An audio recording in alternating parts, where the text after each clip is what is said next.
Hyper conjugation मेरे पास तीसरा electronic effect है और उस तीसरे इलेक्ट्रॉनिक इफेक्ट को हम हाइपर वर्ड है इसके अंदर।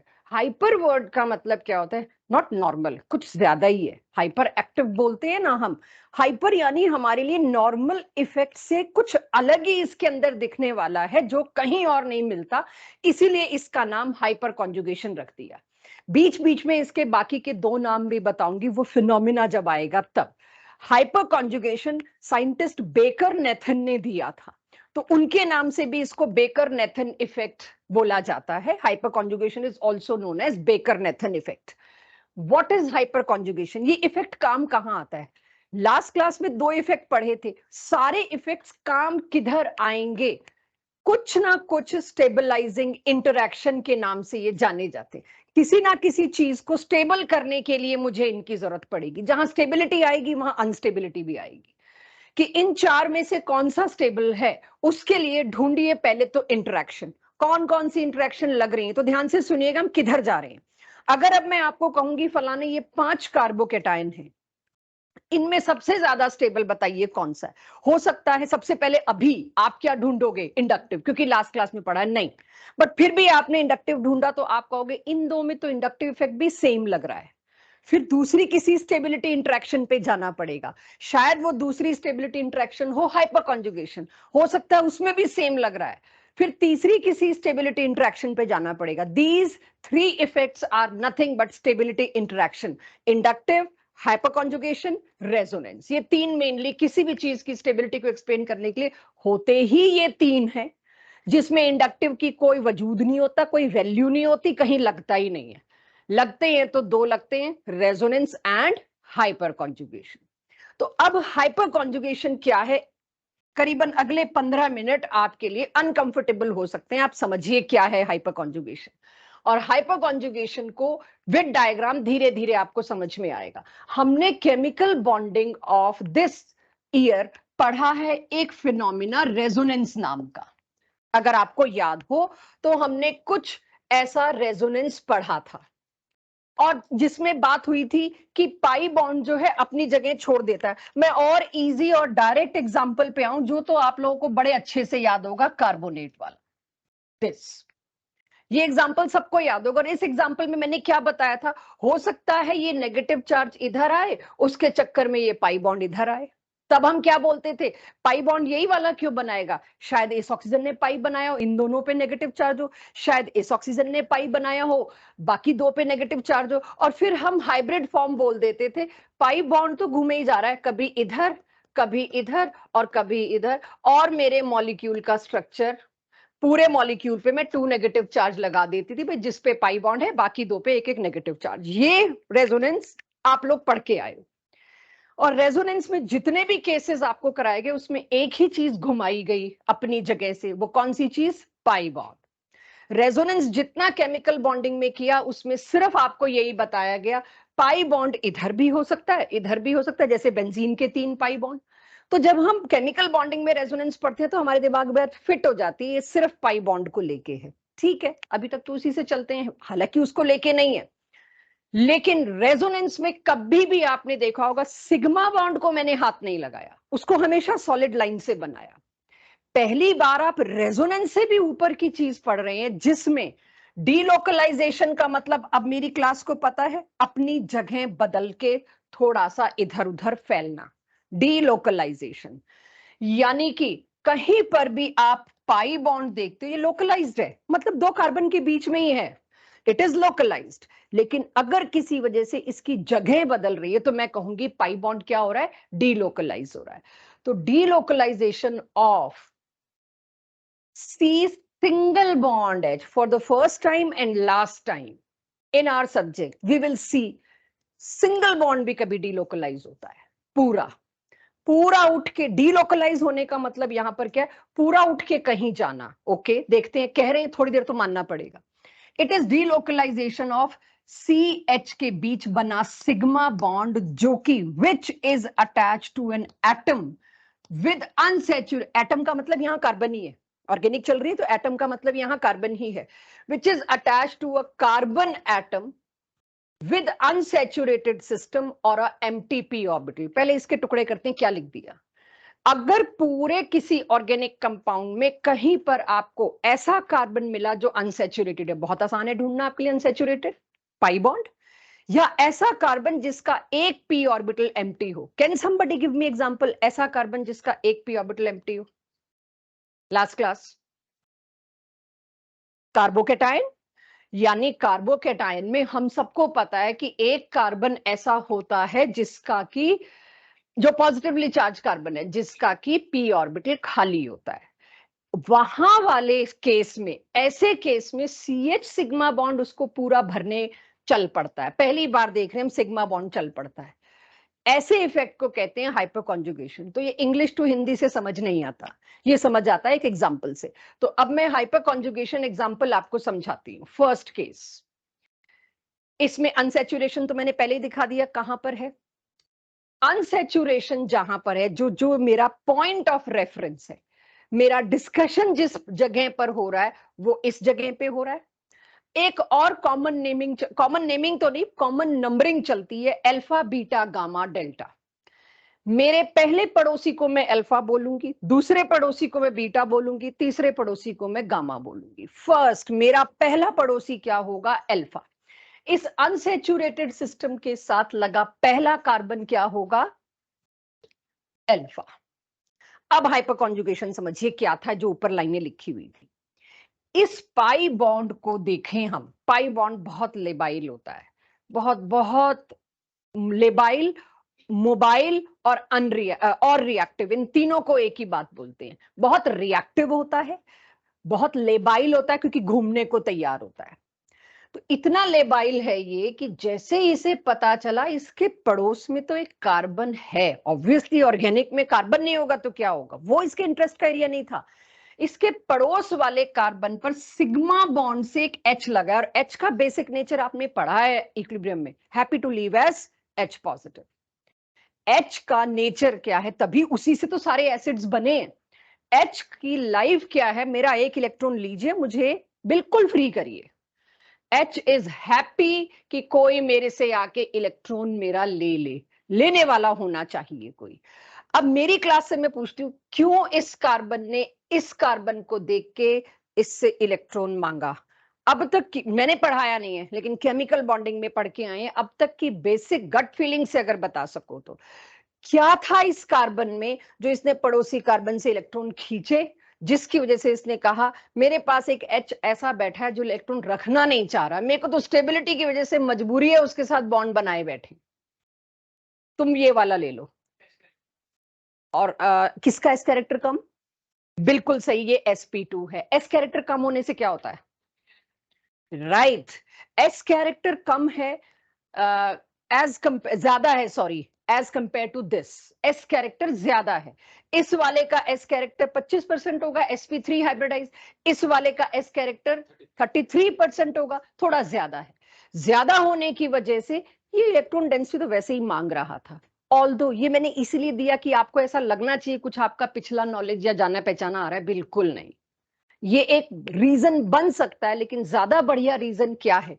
ये पाई बॉन्ड लेबाइल है, ये किसी ना किसी को अपने ऊपर अटैक करने के लिए रिएजेंट को इनवाइट करता है, हम जानते हैं, इलेक्ट्रोफाइल को इनवाइट करता है, किसी को भी। एनीवेज, जो रीजंस है वो आगे आगे आते जाएंगे। पाई बॉन्ड को जैसे ही पता चलता है यहां एक CH मौजूद है, सिग्मा बॉन्ड, जिसको तोड़ा जा सकता है, जिसको मजबूर किया जा सकता है घूमने के लिए, तो ये तुरंत कूद के क्या करता है, और ये इफेक्ट परमानेंट इफेक्ट है, ये कोई ऐसा नहीं है कि किसी को देख के, ये एग्जिस्ट करता होता है इफेक्ट, ठीक है। ये तुरंत इधर शिफ्ट हो जाता है। Let me draw it with different colour ताकि आप PDF देखें तो मिक्स ना हो कलर की वजह से। ये पाई बॉन्ड तुरंत इधर आ जाता है। जब ये इधर कूद पड़ा, क्यों कूद पड़ा? इसको क्यों चार्जेस लाने जरूरी थे? चार्जेस अभी नहीं लाया ये, इसको पता है कि मैं जैसे इधर आऊंगा इस पे क्या चार्ज आएगा?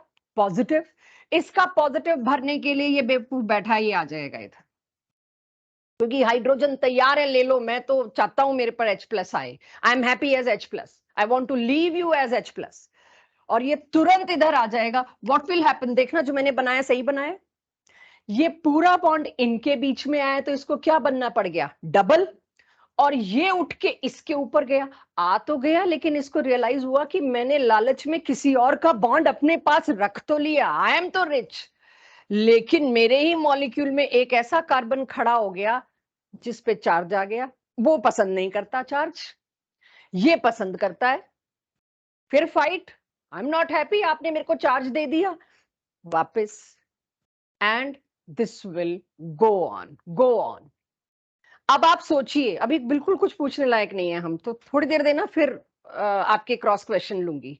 यानी कि इस H को निकलने की इच्छा उतनी नहीं थी जितनी इस पाई बॉन्ड को मचलने की इच्छा थी कि मेरे को तो चलना है।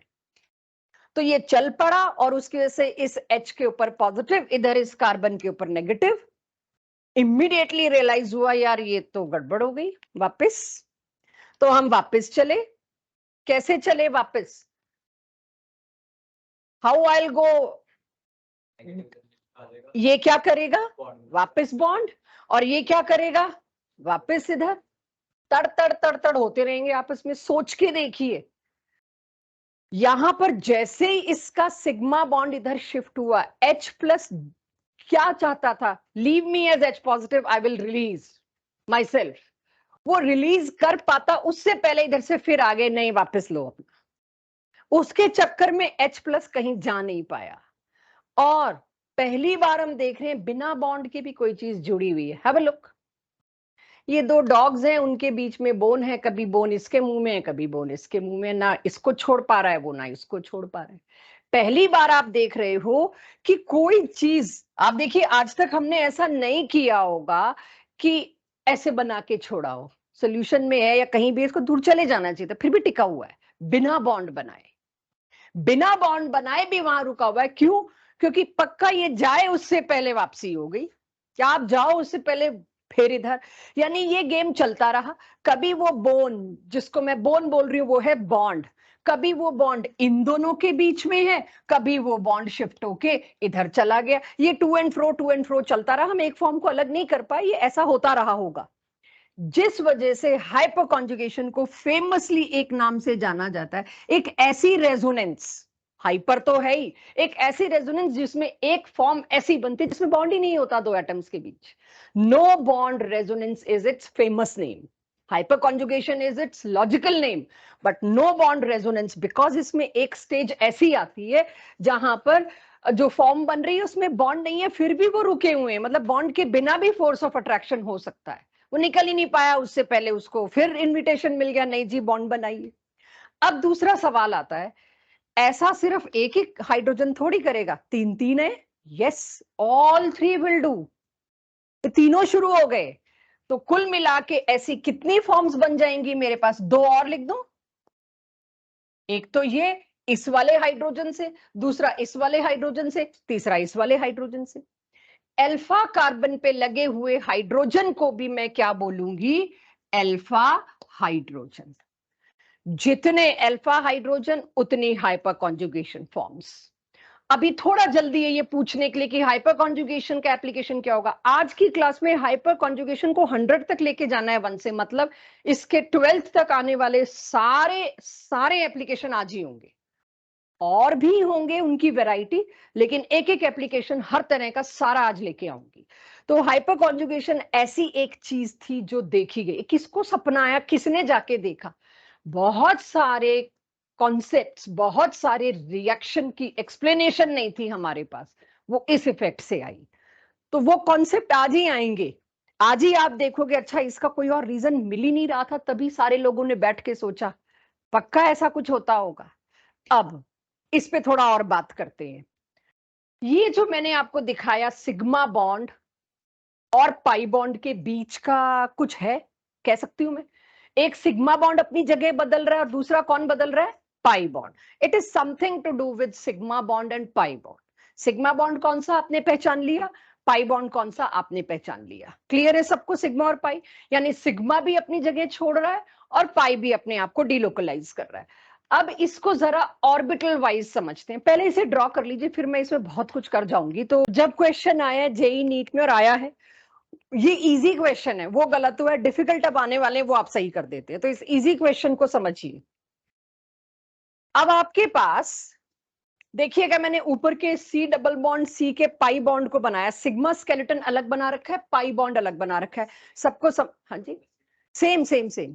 ऊपर वाले को ही मैंने अब ऑर्बिटल में दिखा दिया। ये देखिए इन दोनों के बीच पाई बॉन्ड, इन दोनों के बीच पाई बॉन्ड। यहां पर जो 3 हाइड्रोजन के बीच सिग्मा बॉन्ड था, एक सिग्मा बॉन्ड मैंने बस ब्लू लाइन से दिखा दिया और कुछ नहीं। हुआ क्या रेजोनेंस में, हाइपर कॉन्जुगेशन में? फिर देखिए हाइपर कॉन्जुगेशन में क्या हुआ, ये वाला जो ब्लू लाइन का बॉन्ड था उसने अपनी जगह बदल ली। आप देखिए यही बॉन्ड ने जगह बदली, उसने अपनी जगह बदली और वो इधर आया इस वाले के साथ बनने। हैव अ लुक, ये वाला सी अपना एक सिग्मा बॉन्ड छोड़ के पाई बॉन्ड बनाने आ गया। यानी पहले जो sp3 हाइब्रिडाइज था, पाई बनाते वक्त उसको हाइब्रिडाइजेशन से उड़ना पड़ा और वो क्या बन गया sp2। पाई वाला हाइब्रिडाइजेशन में पार्टिसिपेट नहीं करता। तो ये ब्लू जब इधर आता है उसके चक्कर में इसमें और इसमें क्या बन जाता है, पाई बॉन्ड। तो वो पाई बॉन्ड मैंने यहां दिखा दिया आपको, जो कि नाम दिया गया हाइपर कॉन्जुगेशन। यहां से ब्लू लाइन हटा दी मैंने। क्यों हटा दी? अब बिना बॉन्ड के रुका हुआ है प्रोटॉन H+, रुका हुआ है, मुझे पता है, वो मैं आपको बता आई। ये यहां पर तो ठीक हो गई बात, लेकिन इस कार्बन की ठीक ठाक टेट्रावैलेंसी पूरी हो रखी थी, वो क्यों साथ बॉन्ड बनाएगा? उसमें इसको इधर बॉन्ड को एक कार्बन पे लगाना पड़ा। तो इस बॉन्ड को एक कार्बन पे लगाने की वजह से इस पे क्या चार्ज आया, negative. This is orbital overlap. अब इसमें कौन सा क्वेश्चन जो मैंने नीट का देखा और जो बच्चे गलत करके आते हैं, मैं पहले वो भी दिखा दूं, बट सारे ऑर्बिटल समझिए। पहले सिग्मा बॉन्ड किन किन के बीच में बना हुआ था? sp3 hybridised orbital of carbon and 1s orbital of hydrogen. Peripheral तो हाइब्रिडाइज नहीं होते, 1s ऑफ दिस, इनके बीच में बॉन्ड बना हुआ था। दूसरी बार अब के जो नया बॉन्ड बना वो किन किन के बीच में बना? सिग्मा बॉन्ड तो टूट के गया सो गया। अब जो बॉन्ड बन रहा है पाई बॉन्ड, पाई बॉन्ड में तो कोई हाइब्रिडाइजेशन ही नहीं है, वो तो पीपी के बीच बनेगा, वहां तो कोई इशू नहीं है। यहां अब आप क्या देख रहे हो, sp3, इसका sp3 हाइब्रिडाइज्ड ऑर्बिटल, और इसका कौन सा अगर पहले से चलूं तो sp3 था, ये वाला था ना, ये वाला sp3। ये sp3 हाइब्रिडाइज्ड ऑर्बिटल किसके साथ ओवरलैप करने चल पड़ा? p के साथ। बट क्या अब ये sp3 रहा? नहीं, हाइब्रिडाइजेशन तोड़ के तो निकला है ये बाहर पाई बॉन्ड बनाने, तो ये तो p होना चाहिए, फिर ये p होना चाहिए। लेकिन पहले क्या था? sp3। एक sp3 हाइब्रिडाइज्ड ऑर्बिटल यानी सिग्मा बॉन्ड, लिसन केयरफुली, एक sp3 हाइब्रिडाइज्ड ऑर्बिटल यानी कि sigma bond is conjugating, conjugating मतलब जिसके साथ रिश्तेदारी निभा रहे हैं, इधर उधर देख के उछल रहे हैं, is conjugating with a p orbital. यानी यहां से sp3 ने किसको देख के छलांग मारी है? अपने पड़ोस के कार्बन के p ऑर्बिटल को देख के, उसके पाई बॉन्ड के लेबाइल नेचर को देख के कौन कूद के गया उधर? sp3 hybridised orbital. यानी कि इसके अंदर जो कॉन्जुगेशन था, जो ये लेन देन था एक सिग्मा बॉन्ड का दूसरे पाई बॉन्ड के साथ था, कह सकती हूं इसको सिग्मा पाई रेजोनेंस भी कहते हैं। ये बच्चे भूल जाते हैं, इसको सिग्मा पाई रेजोनेंस भी कहते हैं, क्योंकि इन्हीं में अदला बदली हो रही है आपस में। एक का सिग्मा दूसरे के पाई को देख के उछल के चल पड़ा। अच्छा, सिग्मा को हम s कैरेक्टर से डिनोट करते हैं, पाई को हम p कैरेक्टर से डिनोट करते हैं, क्योंकि सिग्मा तो यानी s तो पाई बॉन्ड बना ही नहीं सकता, तो इसको हम sp ओवरलैप भी कह सकते हैं। एक सिग्मा बॉन्ड दूसरे पाई बॉन्ड को देख के उछल पड़ा, कॉन्जुगेशन हुआ, जिसकी वजह से हाइपर कॉन्जुगेशन आया। तो हाइपर कॉन्जुगेशन का शुरुआती और थोड़ा सा खराब हिस्सा, जिसमें कोई क्रॉस क्वेश्चन मैं नहीं अलाउ करती, थोड़ी देर बाद आपको चीजें अपने आप क्लियर होंगी, वो होता है खत्म। ये एनसीईआरटी का वो डायग्राम है जिसमें हम हर साल इतनी स्ट्रगल कर लेते हैं, और बाद वाला हाइपर कॉन्जुगेशन जो अब आएगा वो इतना इजी लगता है कि इसको इग्नोर कर देते हैं। That's why I am focusing on this more, क्योंकि बच्चे गलत इसी को करके आ रहे हैं। बाद वाली हाइपर कॉन्जुगेशन तो जैसे पिछले हुए हैं चीजें वैसे हो जाएंगी। एक जगह से सिग्मा बॉन्ड आया और दूसरे के पाई के साथ, यानी दो किन लोगों के बीच में बात चल रही है? सिग्मा और पाई. That's why it is sigma pi resonance. That's why it is between sp3 hybrid orbital of one carbon and p orbital of other carbon. इन दोनों के बीच कम्युनिकेशन हुआ है कि let's join hands. After joining क्या हुआ वो अलग बात है. तो वहां ये मत कह देना ये कैसे आपने sp3 बोल दिया. Before shifting it is sp3 and it is p. हाथ मिलाया इन दोनों ने, मिलाने के बाद जो हुआ फिर तो वापस भी आ गए. ठीक है. So this is how hyper conjugation operates. अब इसके आगे चलते हैं. मतलब ये है क्या चीज, क्यों पढ़ रहे हैं हम? जी कोई बात नहीं, इट्स ओके. अब आ जाओ इधर. अब आपके पास हाइपर कॉन्जुगेशन जैसा इतना टेढ़ी सी बात जो आपने बताई, उसको यूज किधर करना और क्यों जरूरी है? बहुत ज्यादा यूसेज है इसकी 12th में, 11th में, अगले चैप्टर में, हर जगह. पहली एप्लीकेशन, रिमेंबर लास्ट क्लास में मैंने आपको कार्बोकेटाइंस की स्टेबिलिटी बताई थी, राइट? कार्बोकेटाइंस की स्टेबिलिटी बताते वक्त मैंने कहा था inductive effect can never be the primary reason you can quote for its stability. अगर आपने कार्बोकेटाइन की स्टेबिलिटी के लिए इंडक्टिव इफेक्ट बताया तो सामने वाला समझ जाएगा मामला हल्का है. आपको हाइपर कॉन्जुगेशन नहीं आता, जीओसी पूरा दोबारा करो. This is primary carbocation.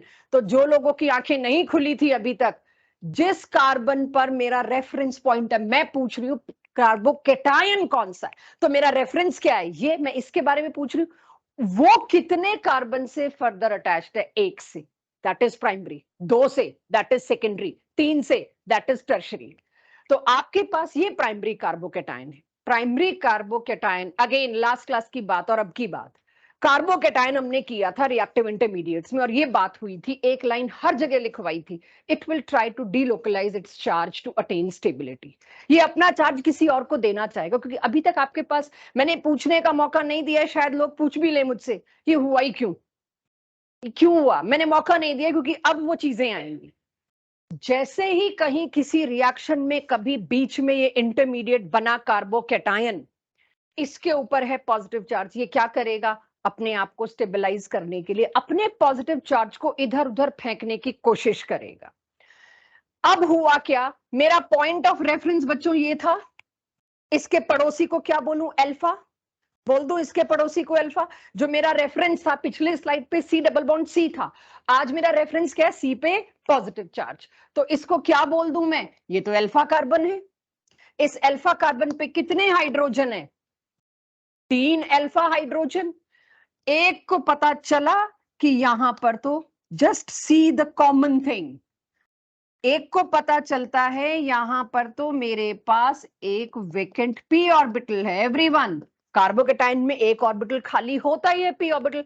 खाली पी ऑर्बिटल देखते ही फिर ये मचला, मेरे को जाने दो, I want to leave as H positive, मेरे को तो बाहर जाना है. उसके चक्कर में इधर ये कार्बन तो ढूंढ ही रहा था, मैं अपने पॉजिटिव चार्ज से तंग हूं. आसपास इसने देखा, लो 3-3 मिल गए, तुम जाना चाहते हो और मैं तुम्हारे बॉन्ड को लेना चाहता हूं, इधर कर दो. कर दिया इधर. इधर करते ही क्या बना है यहां पर? देखिए जरा, वही बना. अब की बार कार्बोकेटाइन में हाइपर कॉन्जुगेशन दिखाया मैंने, पिछली स्लाइड पे डबल बॉन्ड यानी एल्कीन में हाइपर कॉन्जुगेशन दिखाया मैंने. तो कार्बोकेटायन को तो चाहिए यही था कि मेरा पॉजिटिव चार्ज 2 सेकंड के लिए भी कहीं जाता है तो मेरे को थोड़ा चैन मिल जाए, मेरा पेन है, let me delocalise my pain. तो ये पेन इधर पहुंचा, सडनली एच पॉजिटिव को लगा नहीं मेरी तो खुद नुकसान हो गया, मुझे तो वापस जाना है. दिस ऐसी कितनी फॉर्म्स बनेंगी कुल मिला के? 3 हाइपर कॉन्जुगेशन फॉर्म किसने डिसाइड करी? अब तुम लोग मेरे को अल्फा गिन के देते जाओगे और मैं तुमको हाइपर कॉन्जुगेटेड फॉर्म्स का नंबर बताती जाऊंगी. तो how many, Ankita camera on करिए, अन्य अर्जुन अगर कर सको तो ठीक है. तो इसमें कितनी हाइपर कॉन्जुगेटेड फॉर्म्स बनी कुल मिला के? 3. तीनों हाइपर कॉन्जुगेटेड फॉर्म्स का फायदा किसको हुआ? क्यों शौर्य, तीनों हाइपर कॉन्जुगेटेड फॉर्म्स का फायदा किसको हुआ? कौन है मेन? Positive charge. कार्बोकेटाइन, क्या फायदा हुआ उसको? उसका पॉजिटिव चार्ज थोड़ी देर के लिए फैल गया. पारस, कितने एटम तक पहुंच गया उसका total? How many atom share that positive charge even for a second? 4। एक तो खुद के ऊपर तो है ही। ये जेई का आया हुआ क्वेश्चन है, इंटीजर टाइप में, बच्चे 3 करके आए, -1 करना था 4। जो खुद है उसको भूल जाते, ये हमेशा नोट में लिखवाते हैं। ये कैजुअल मिस्टेक्स, और कुछ तो करा नहीं सकते क्योंकि ग्रूम्ड बच्चे आ रहे हैं, सारे कोचिंग इंस्टीट्यूट में पढ़ के आ रहे हैं, सब रट के आ रहे हैं, क्या गलती कराएंगे? ये वर्ड प्ले कर रहे हैं आप। हाइपर कॉन्जुगेशन तो सबको आता होगा, क्वेश्चन हाइपर कॉन्जुगेशन में से देना है। तो अभी मैं आपको 12 फॉर्म्स वाला केस लाके दूंगी, 9 फॉर्म्स वाला, उसका आंसर 10 था और बच्चे 9 करके आए। हाइपर कॉन्जुगेटेड फॉर्म्स कितनी बन रही हैं? एग्रीड 3 ही बन रही हैं। मैं पूछ रही हूं पॉजिटिव चार्ज कितनों पे डीलोकलाइज हुआ? थोड़ी देर इस पे, थोड़ी देर इस पे, अगली फॉर्म में थोड़ी देर इस पे और इस पे, कुल मिला के 4 पे डीलोकलाइज हुआ due to 3 hyper conjugated forms. तो कितनी हाइपर कॉन्जुगेटेड फॉर्म्स आई? 3। अच्छा खासा स्टेबल हो गया, ये फैल गया चार्जेस का। अब मैंने आपके पास बनाया सेकेंडरी कार्बोकेटायन। सेकेंडरी कार्बोकेटायन पे अभी मैं आपको करवाने की कोशिश कर रही हूं, कितने अल्फा कार्बन, अब तक एक ही अल्फा कार्बन दिया मैंने, कितने अल्फा कार्बन है मेरे पास? चेरी आकृति आपकी पूरी row, how many alpha carbon? 2। How many alpha hydrogen? 6 alpha hydrogen है। अब देखिए मैं बिना एरो के सीधे फॉर्म बना रही हूं, धीरे धीरे आपको भी ये कॉन्फिडेंस आएगा, आज नहीं but you can do it. अभी तो अंडरस्टैंड कर पाओगे, फिर पेन भी चला पाओगे, फिर आपको उतने लंबे लंबे एरो की जरूरत नहीं होगी। अभी करिएगा एरोज से, क्योंकि कॉन्फिडेंस तभी आता है जब आप एरो बनाते हो। दिस, जो मर्जी हाइड्रोजन चूज किया हो, ये यहां तो एक ही एरो बनना है, कौन सा पाई बॉन्ड है, ये इधर आया एंड आई गेट दिस। ऐसी कितनी और फॉर्म्स? 5 और एक ये, 5 मोर। आप समझ रहे हो ना, मैं ऐसे टोटल 6 नहीं लिखवा रही, ऐसे लिखवा रही हूं, बिकॉज वी नो अब आपको कहां कहां परेशान किया जा सकता है। 5 मोर, कितनी हाइपर कॉन्जुगेटेड फॉर्म्स हो गई टोटल? 6। कितने अल्फा हाइड्रोजन थे? 6। तो ऊपर वाला प्राइमरी ज्यादा स्टेबल था या नीचे वाला सेकेंडरी कार्बोकेटाइन ज्यादा स्टेबल था? क्योंकि डीलोकलाइजेशन ज्यादा हुआ। ये बात कहीं छूट ना जाए आप लोगों से या मुझसे, more delocalization of pen of charge, more stability. जितना ज्यादा चार्ज डीलोकलाइज होगा वो इंटरमीडिएट उतना ही स्टेबल होगा। लास्ट क्लास में हर रिएक्टिव इंटरमीडिएट के नीचे मैंने लाइन लिखवाई थी, it will try to delocalize its charge to attain stability। तो यहां भी यही हुआ। टर्शरी पूरा देख के आप बनाइए, अपने आप को 1-1.5 मिनट दीजिए, समझिए, और अनुबल अगर कहीं कुछ इशू लगे तो मुझे बताइए। यानी हाइपर कॉन्जुगेशन फॉर्म्स कितनी बनेंगी, और वो किससे पता चलता है? कितने अल्फा हाइड्रोजन होंगे, और उससे अल्टीमेटली मैंने क्यों लगाया ये? स्टेबिलिटी एक्सप्लेन करने। अब यानी कि यहां पर मुझे, if in my school exam somebody ask explain stability of carbocation, तो पहले तो आप ट्रेंड देते हैं दिस, एंड देन आप उसकी वजह बताने के लिए, जिसने आलस किया और ये एक लाइन लिख दी, क्योंकि टर्शरी में ज्यादा हाइपर कॉन्जुगेटेड फॉर्म्स बनती हैं, ज्यादा अल्फा हाइड्रोजन है, ज्यादा डीलोकलाइजेशन है चार्ज का, इसलिए ज्यादा स्टेबल है। नंबर ना मिलते भाई, आपको ऊपर दिया हुआ सारा काम दिखाना पड़ेगा। प्राइमरी में ऐसी कुल मिला के 3 फॉर्म, सेकेंडरी में 6 फॉर्म, 1+5 लिखा है मैंने, और टर्शरी में बकायदा पूरे अल्फा दिखाने पड़ेंगे। टर्शरी में कितनी फॉर्म आई बच्चों? 9 फॉर्म। इसीलिए टर्शरी कार्बोकेटायन ज्यादा स्टेबल है। और जेई नीट में बस अब शुरू कर रही हूं क्या, राइट, और 12th में अगर 11th का जीओसी का हाइपर कॉन्जुगेशन देखूं तो क्लोज्ड, लेकिन आपके 11th के ही अगले चैप्टर में हाइपर कॉन्जुगेशन की फिर 2 ब्रांचेस दे दी हैं एनसीईआरटी में, तो मैं वो सारा हाइपर कॉन्जुगेशन एक साथ ले रही हूं जो 11th-12th में इकट्ठा आपको मिलेगा। तो यहां तक किसी को कोई और डाउट? अब आगे चल रहे हैं हम, पहले तो प्रैक्टिस करें। ये बड़ा अच्छा क्वेश्चन है, ये तीनों में स्टेबिलिटी ऑर्डर लगाइए कार्बोकेटाइन का, बिना पेन पेपर के। अब नहीं, ये क्योंकि कंपटीशन के एग्जाम्पल आ गए, ये कष्ट स्कूल वाले करने तो चाहिए, करेंगे नहीं, लेकिन ये 12th की एनसीईआरटी में कितने रिएक्शन का प्रोडक्ट आप इससे बताओगे, इसलिए अब पेन पेपर नहीं, अब गिनती करो और जवाब दो। अमित, हर्ष, कौन सा सबसे ज्यादा स्टेबल? Second, third, first?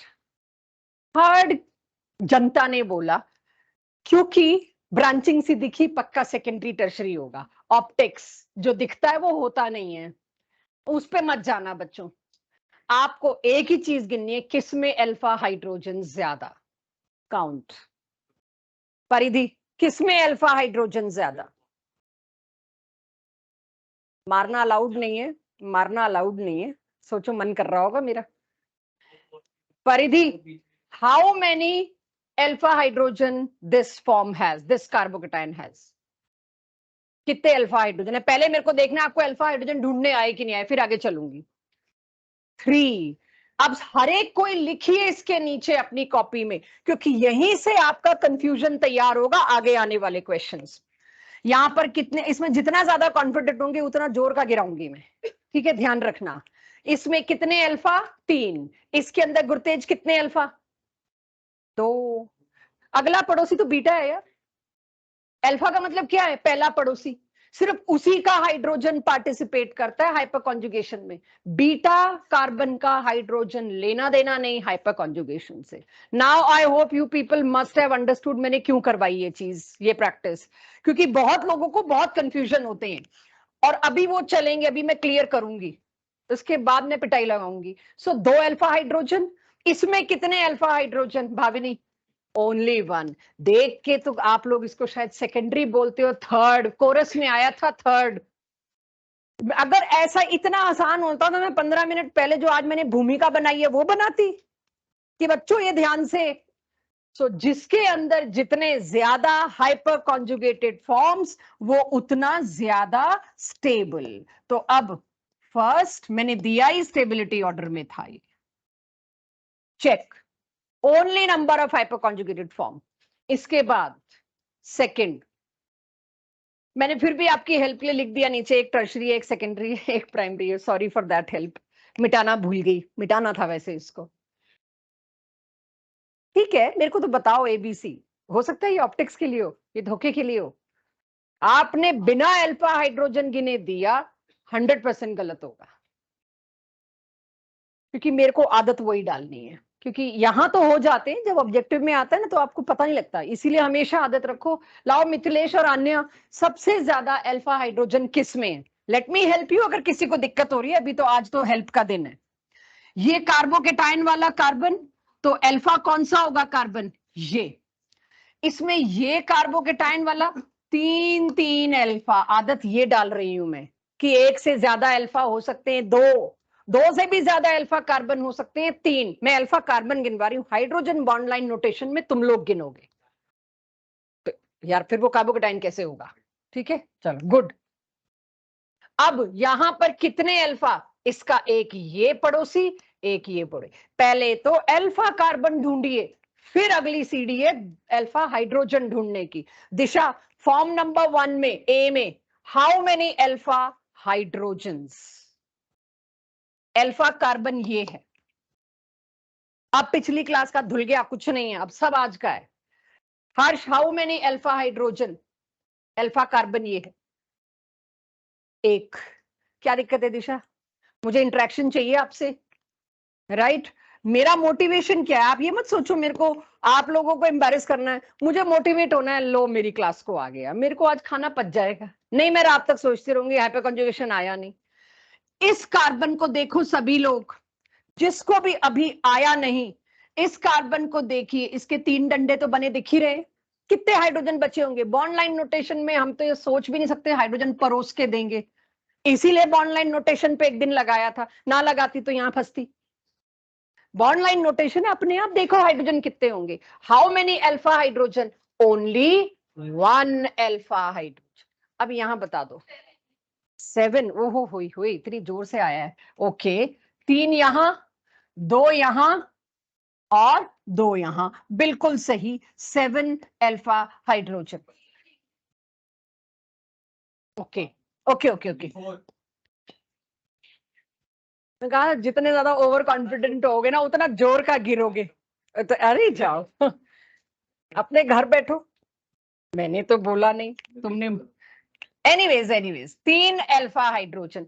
अब लगाइए स्टेबिलिटी ऑर्डर, अब तो हो गया। अब आपको एरो शेरो बनाने ही नहीं, वो एरो शेरो सिर्फ जब हाइपर कॉन्जुगेशन के ऊपर डेफिनेशन बेस्ड कोई क्वेश्चन मिले, अदरवाइज तो अल्फा हाइड्रोजन गिन लीजिए, उसको सबसे आगे रख दीजिए उसकी स्टेबिलिटी को। तो अब तो by chance tertiary, secondary, primary, बिल्कुल सही लिखा था, मिटाना भूल गई थी, ये लिखना नहीं चाहिए मेरे को, लेकिन ये लिखने का एक फायदा उठाइए। आंख बंद करके टर्शरी को ज्यादा स्टेबल नहीं बताएंगे, उसी पे अब धीरे धीरे आगे लेकर आ रही हूँ एक्सरसाइज। अभी तो आपको अल्फा हाइड्रोजन ढूंढने सिखा रही हूँ। क्लियर सबको? अच्छा, कहीं पर अल्फा हाइड्रोजन नहीं होगा तो वहां क्या करोगे? हाँ,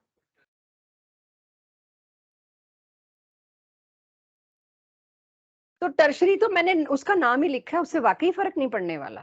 टर्शरी में बाई चांस अल्फा एच ज्यादा है, बाई चांस।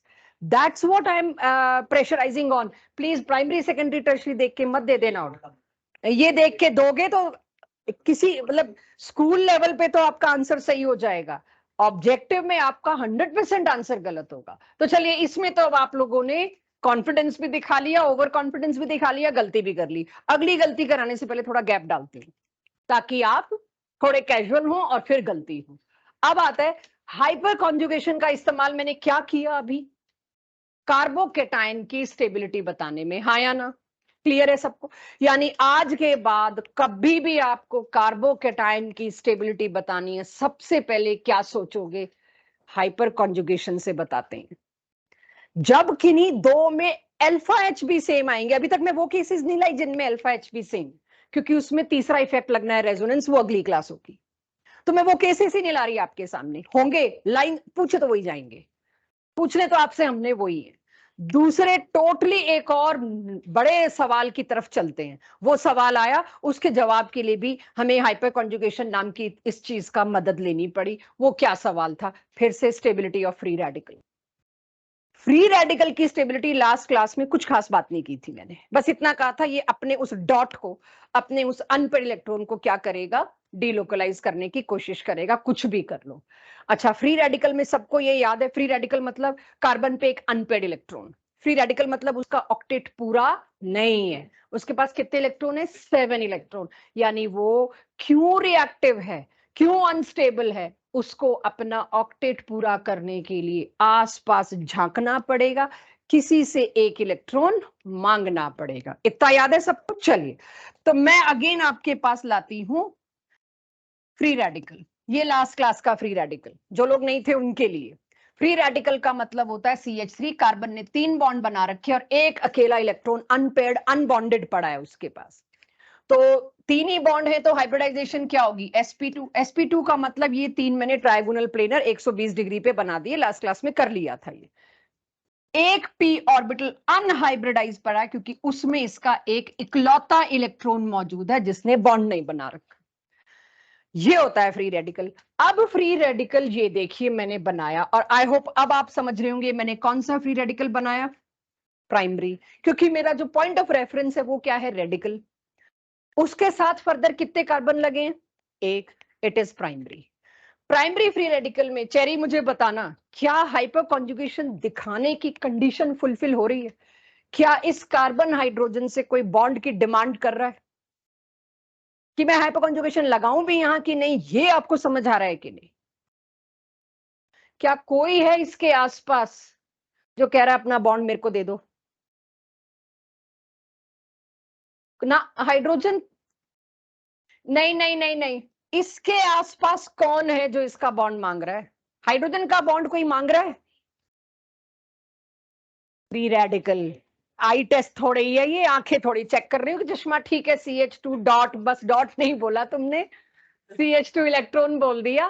तो भाई मैं जब भी कोई लिखी चीज पढ़ा रही हूँ, प्लीज लिटरली वो मत पढ़ के दो, उसके पीछे के शब्द दो, ठीक है? चलिए, जैसे ही इस रेडिकल को पता चला मैं रेडिकल बन गया हूं, मेरा कोई होमोलिटिक फिशन करके एक इलेक्ट्रॉन ले गया है, मेरे पे एक इलेक्ट्रॉन छोड़ गया है, I have to gain 1 electron from anywhere around stability के लिए। थोड़ा सा फर्क यहां क्या आया, ये पूरा पेयर नहीं मांगेगा, ये एक ही इलेक्ट्रॉन मांगेगा, और एक इलेक्ट्रॉन के लिए हाफ एरो दिखाते हैं, होमोलिटिक फिशन। आपको दिलाया था याद मैंने कि हाफ एरो का मतलब होता है एक एक इलेक्ट्रॉन का वापसी बंटवारा, होमोलिटिक फिशन। तो ये एक इधर आ गया, उसकी वजह से नतीजा क्या हुआ एक बार देख लीजिए, एग्रीड और नॉट एग्रीड। सिग्मा बॉन्ड तो पहले ही था, इसका एक इलेक्ट्रॉन और इसका एक इलेक्ट्रॉन ने आके बना लिया पाई बॉन्ड, ये तो खुश हो गया, ये फंस गया,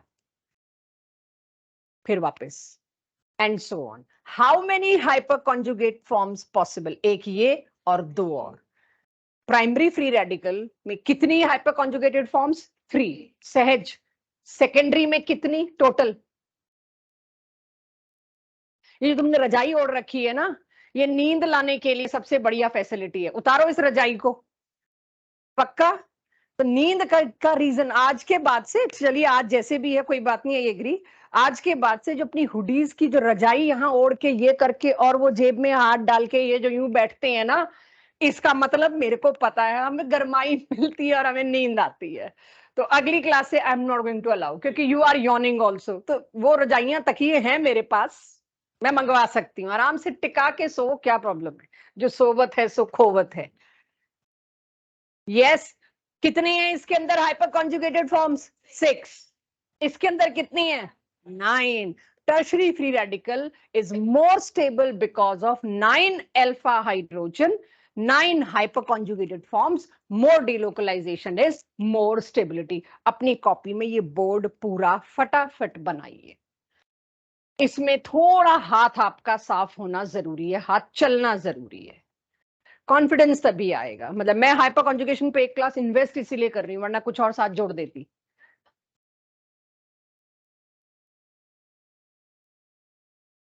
यस, एक ये वाला, एक ये वाला, कौन सा, वो तो इसके पास आ गया ना बेटा, ये देखो कार्बन का एक तो इधर आ गया, बस उसको क्या फर्क पड़ा, एक इधर आ गया एक उसके पास गया। कोई और डाउट भाई, यहां तक हाइपर सारे ये तीनों चीज, मतलब एटलीस्ट तुम्हारी कॉपी में एक एक फॉर्म बनी होनी चाहिए, क्योंकि शर्तिया तुम कंफ्यूज हो गए, अभी तो मुझे पता है ना आगे क्या आ रहा है, बहुत बड़ा शेर आ रहा है आगे, तो तुम्हारे पास तुम्हारी कॉपी में कुछ ऐसा होना चाहिए जहां से तुम लौट के देख सको।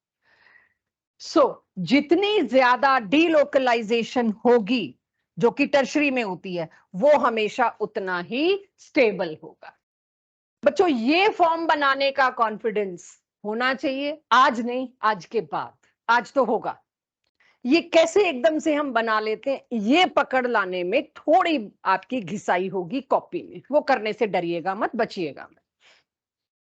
चलें आगे, अब फिर कुछ सवाल पूछते हैं फ्री रेडिकल की स्टेबिलिटी पे भी, यानी घूम फिर के वही करना है। कार्बोकेटाइन में भी आप अल्फा एच ढूंढ रहे थे, फ्री रेडिकल में भी आपने अल्फा एच ढूंढना है। तो मैं उम्मीद करती हूँ थोड़ा तो लेवल बढ़ाना चाहिए था ना, 3 सिंपल में क्या पूछती। मैं उम्मीद करती हूँ इसमें मेरे बच्चे गलती नहीं करेंगे। Most stable free radical pick करिए, नोट जरूर करना, ये स्टैंडर्ड टेक्स्ट बुक क्वेश्चंस हैं, और ऐसे कम से कम 150 एग्जाम्पल मेरे उस हैंड रिटन में, जो मैं लास्ट में पीडीएफ शेयर करूंगी, वरना आप पहले दिन आ जाओगे ये नहीं आता। अच्छा, अरे मैंने तो सबके ट्रेंड पूछने हैं ना, तो मैं तो स्टार्ट करवा रही हूँ। ये है टिपिकल जेई नीट का क्वेश्चन, अरेंज करेक्ट ऑर्डर। एक क्वेश्चन नहीं, ऐसे 10 ऑर्डर दे रखे होंगे, 10 ऑर्डर में से किसके गलत है, कौन कौन सा गलत है, listen. One of the order is this, जिसमें गिवन होगा, हो सकता है सही गिवन हो ना गिवन हो जो भी, लेकिन आपने जो ऑर्डर अभी मेरे को देना है ना सही, वहां एक क्वेश्चन का एक ऑर्डर होगा। ये ऐसे 10 ऑर्डर दे रखे होंगे, acidic strength, basic strength, stability of carbocation, radical वगैरह वगैरह। इन 10-12 में से कितने सही हैं ये ढूंढना होगा आपको। तो आपके एक क्वेश्चन का एक ऑप्शन है, ये बनवाइए, ई सबसे ज्यादा स्टेबल, क्योंकि इसके आगे मैं लिख दूं, किसी को ना समझ आ रहा हो तो उसके लिए 9 अल्फा हाइड्रोजन एवरीवन। ओके, इसके बाद सी, कितने अल्फा, 8। कोई और चेक करता रहना भाई इनमें से, ये ऑनलाइन वाले बच्चे देखना हमने कोई गलती तो नहीं करी। फिर हाउ मेनी अल्फा, फिर क्या, बी फॉर बॉम्बे, चलो बॉल सही, कितने अल्फा,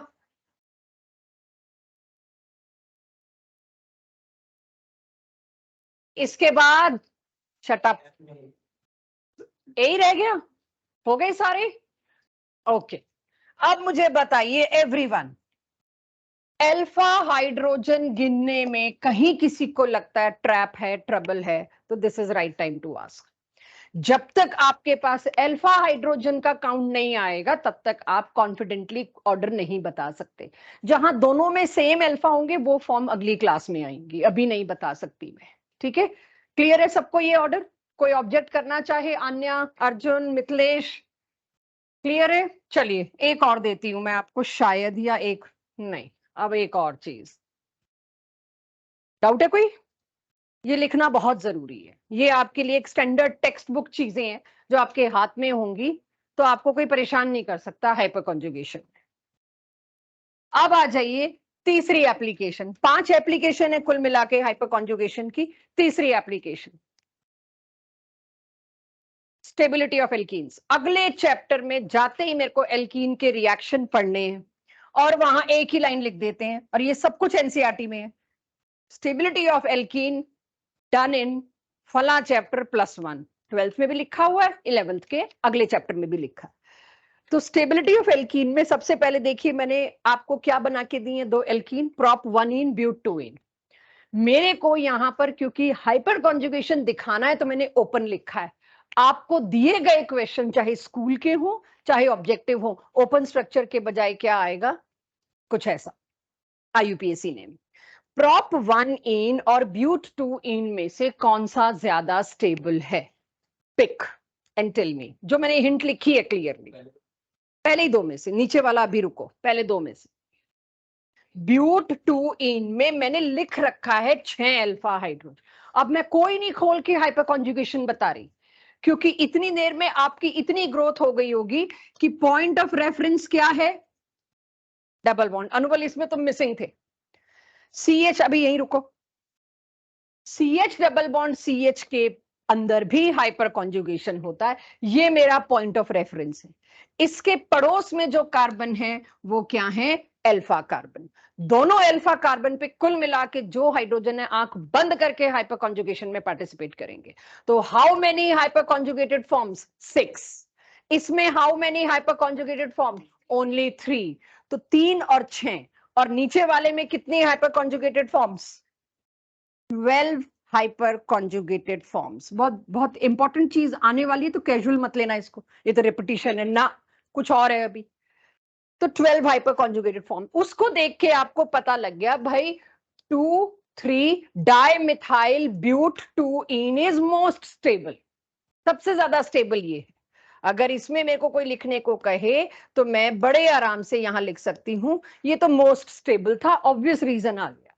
ये नहीं पढ़ा रही मैं आपको, टॉपिक चाहे यही है, which alkene is most stable out of 3। तो आपने बता दिया, क्योंकि हाइपर कॉन्जुगेशन की डेफिनेशन में ही मैंने एल्कीन एग्जांपल लिया था। यहां से एक बात पता लगती है, मैं 2 मिनट के लिए कुछ समझा रही हूं, वो आप नोट मत करना, ठीक है? ये चीज नोट करके आप मतलब कुछ नहीं कर सकते, ये कुछ शब्द समझाना है मेरे को। ये एक एल्कीन दिख रहा है सबको, एवरीवन?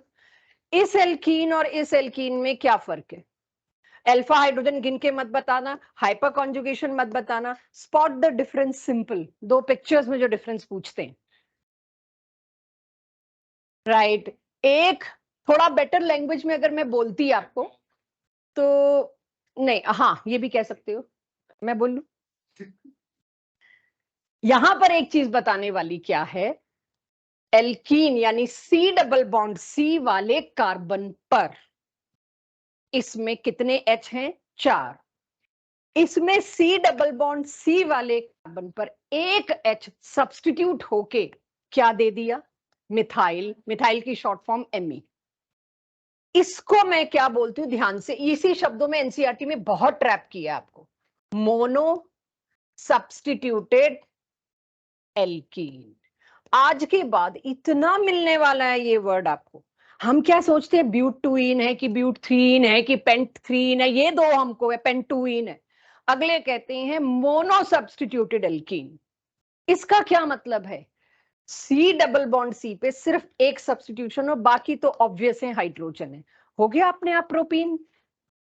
क्यों दें हम प्रोपीन जब मेरे लिए एक और शब्द है? फिर कोई कहता है di substituted alkene. Di substituted alkene क्या होगा?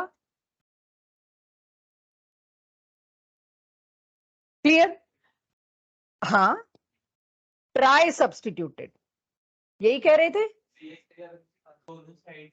वो भी कर दो, एक ही बात है। कर देती हूँ यार, या तो मेरे समझने में कुछ और हुआ है। लो, क्या कह रहे हो? एक सेकेंड, ये मोनो सब्स्टिट्यूटेड एवरीबॉडी ला रही हूं तुम्हारे वाला, ये डाई सब्स्टिट्यूटेड। सहज और गुरतेज ज्यादा कंफर्टेबल नहीं हो ना भाई, आज इतनी इतनी बार थोड़ी तुम्हारी तुम्हारी मतलब खिंचाई कर सकती हूँ, एक दिन में एक ही बार हो सकती है।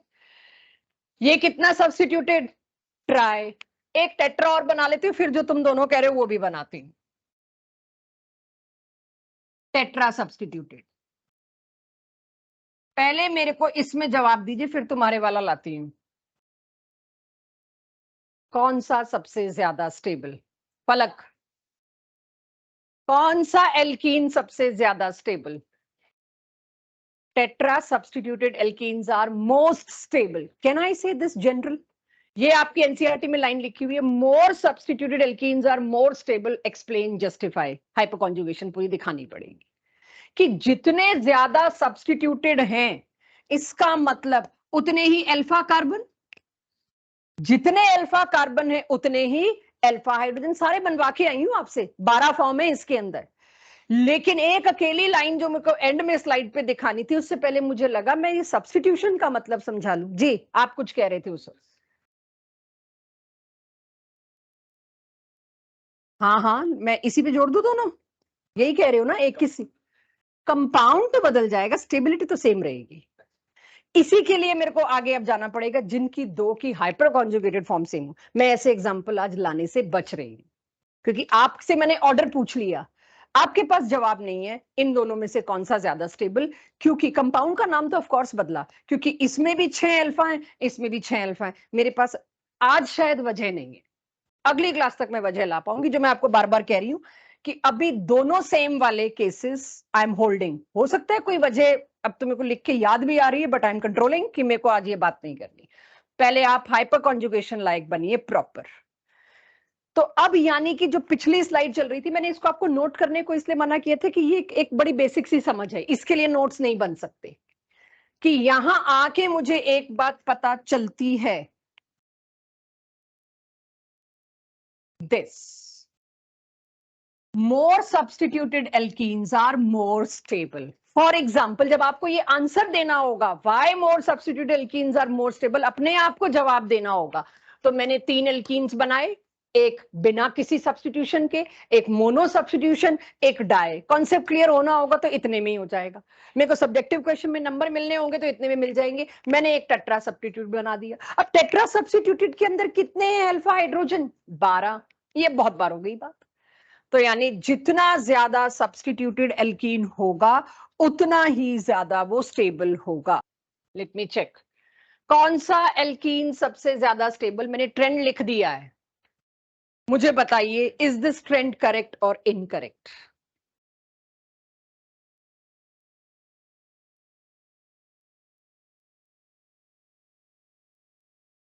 करेक्ट है कि इनकरेक्ट है?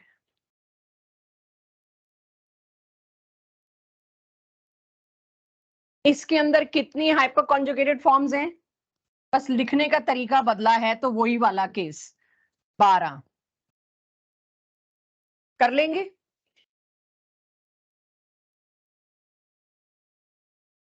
ये अभी तक एनसीईआरटी चल रहा है, इसके बाद थोड़ा सा मैं एनसीईआरटी से बाहर जाऊंगी। इन तीनों एल्कीन में से कौन सा सबसे ज्यादा stable? Order is this, check. गलती ढूंढनी है।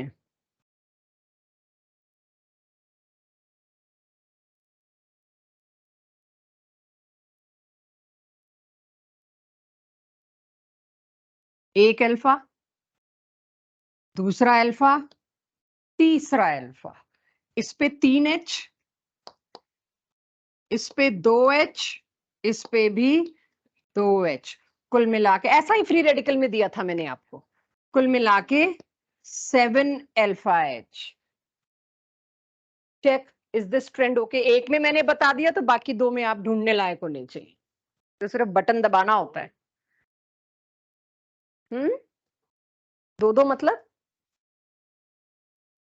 अच्छा, वो अब आप ढूंढो, 2 है कि 3 है। मैंने एक सबसे ज्यादा बड़ा वाला मैंने ले लिया, बाकी 2 खुद ढूंढना सीखो। बताओ प्रभनूर, इस पे कितने अल्फा होंगे? पड़ोसी एक इधर दिख रहा है मेरे को और एक इधर, बस इस पे एक ही एच होगा, इस पे 2 होंगे, कुल मिला के 3 अल्फा।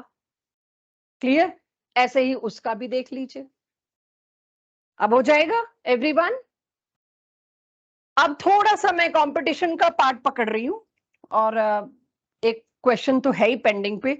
ये बहुत बहुत ज्यादा इंपॉर्टेंट है, और ये वो हिस्से हैं जो हाइपर कॉन्जुगेशन में अब तक जितना आपने पढ़ा एनसीईआरटी का बेसिक था, इतना सब हम लोग बहुत अच्छे से समझा के समझ के याद करके जाते हैं, और क्या चीज उसमें छुपी होती है वो पूछी जाती है। तो अब hidden things in hyper conjugation, salient features जो अंडरस्टूड से होते हैं लेकिन आपके सामने कई बार आते नहीं, कि अगर ऐसा है तो फिर तो मेरे पास एक कैटेगरी का क्वेश्चन और उठ जाता है। वो कैटेगरी पूछूं उससे पहले मेरे को विनाइल, आपको याद हो मैंने विनाइल पे काफी स्ट्रेस दिया है।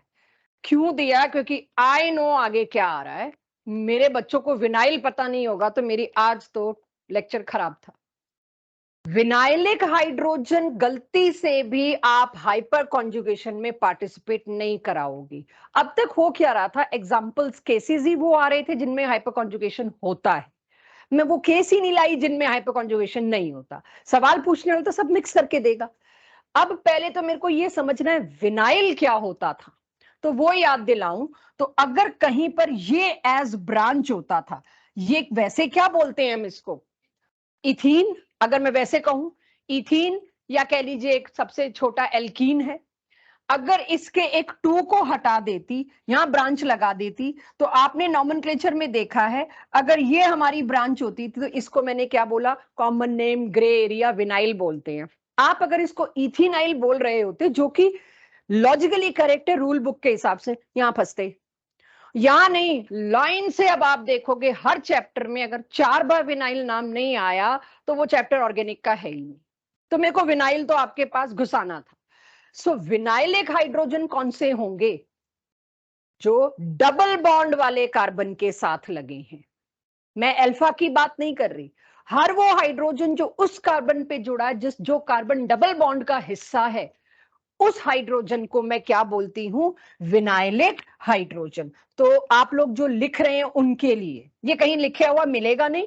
ये जब क्वेश्चंस में गलती होती है तो हम अपने क्वेश्चन की सॉल्यूशंस में देते हैं, तो ये किताबों में तो है नहीं, क्लास नोट्स में, ये किताबों में नहीं मिलती चीज।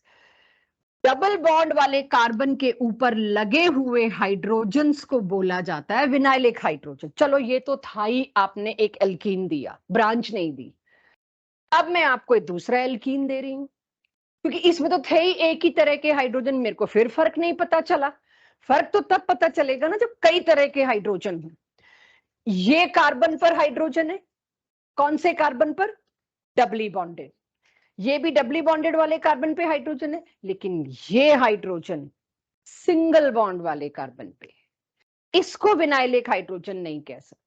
विनाइलिक हाइड्रोजन सिर्फ वो हाइड्रोजन है जो डबली बॉन्ड कार्बन पर है।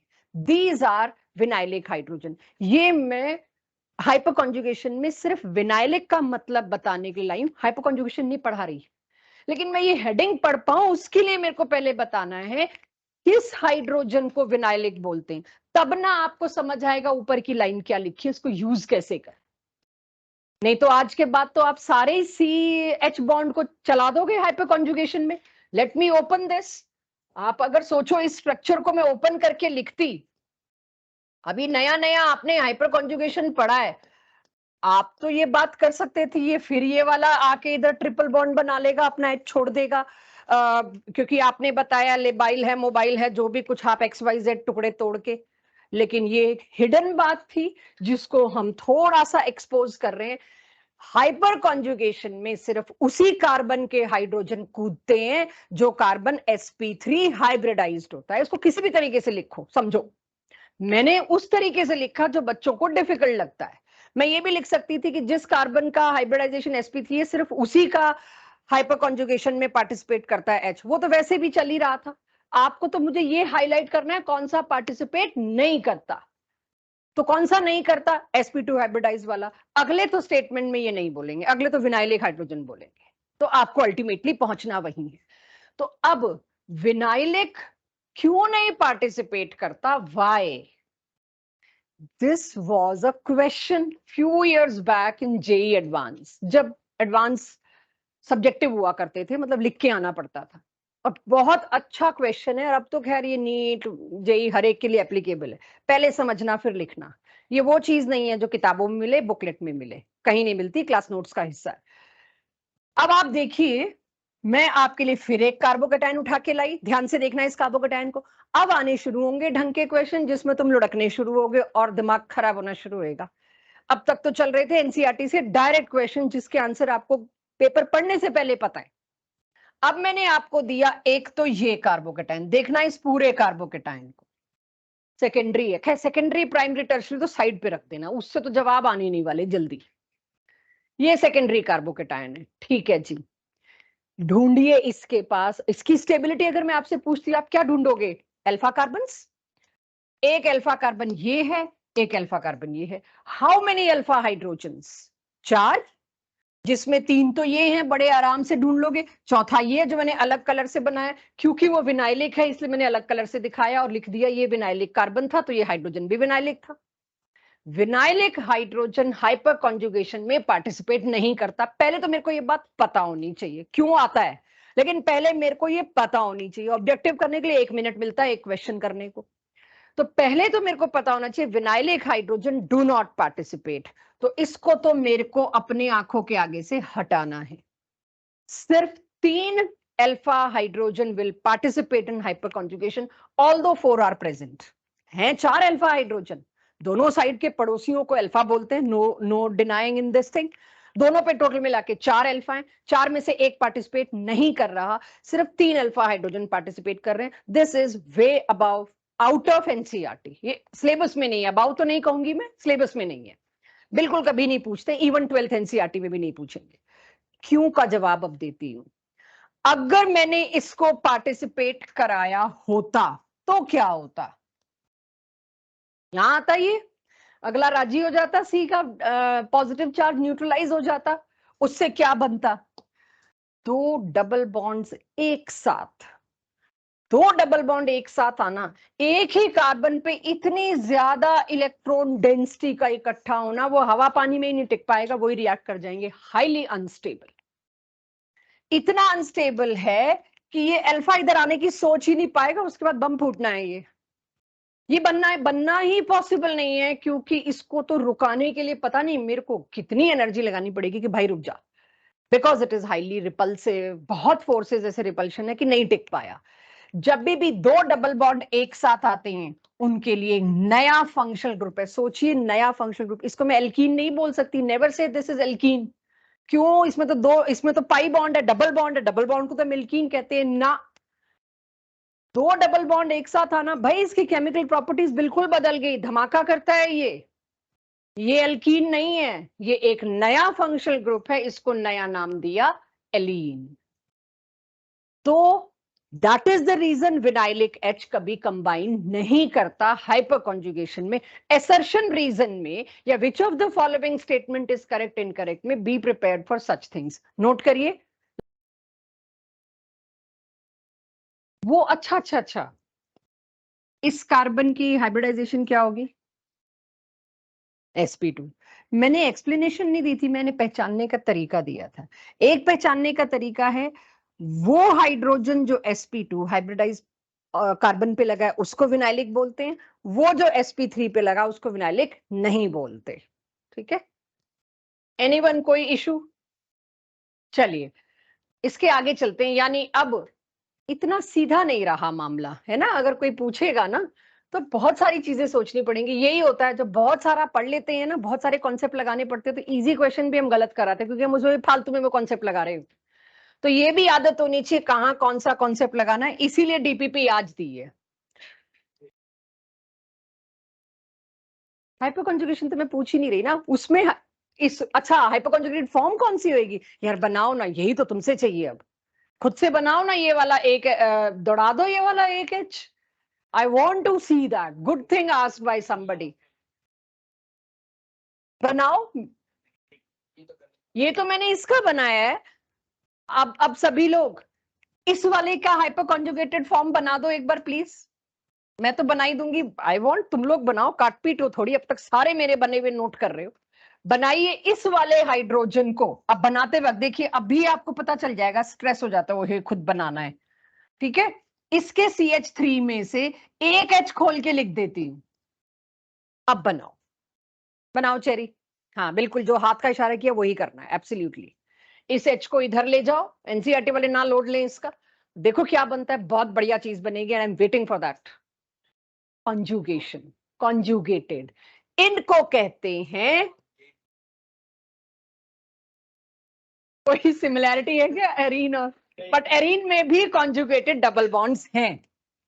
Conjugated alkene, and it is highly stable, most stable alkene. कोई मेरे से पूछे जितना कॉन्जुगेशन उतना स्टेबल। ये आएंगी डिटेल में चीजें, अगली क्लास में यही शुरू होनी है। तो ये तो मजे से बन जाएगा, because it is very stable. खाली स्टेबल मत लिखना इसको, वेरी स्टेबल। चलें आगे, हो जाएगा सबके पास। बाकी DPP will take care of, don't worry. ये एक अकेला क्वेश्चन बताइए, मैं पूछ चुकी हूं फिर भी वापस आ गया, कोई बात नहीं।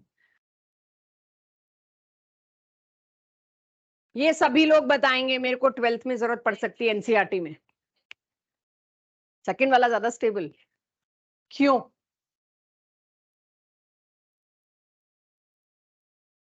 Sorry, alpha H. हाँ तो 4 है क्या? मेरे तो अल्फा एच चाहिए ना। ठीक है, मुझे पता है टॉपिक ये चल रहा है, पूछने वाले को ना पता हो।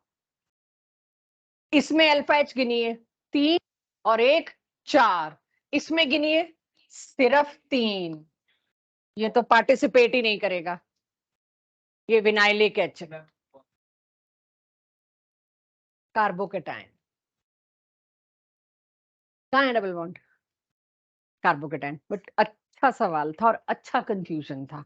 ये बन सकता है कंफ्यूजन। सुनिए जो कंफ्यूजन था, अगर आपको सेकंड ऑप्शन ही ना दे रखा होता और कुछ ऐसा दे रखा होता, ज्यादा अनस्टेबिलिटी की वजह कौन बन रहा है इसमें? चार्ज की पाई बॉन्ड। चार्ज तो बहुत बड़ा दर्द है। पाई बॉन्ड एग्जिस्ट तो करता है लेकिन वो बेचैन रहता है, कोई आए सही मैं उछल के चल पड़ू।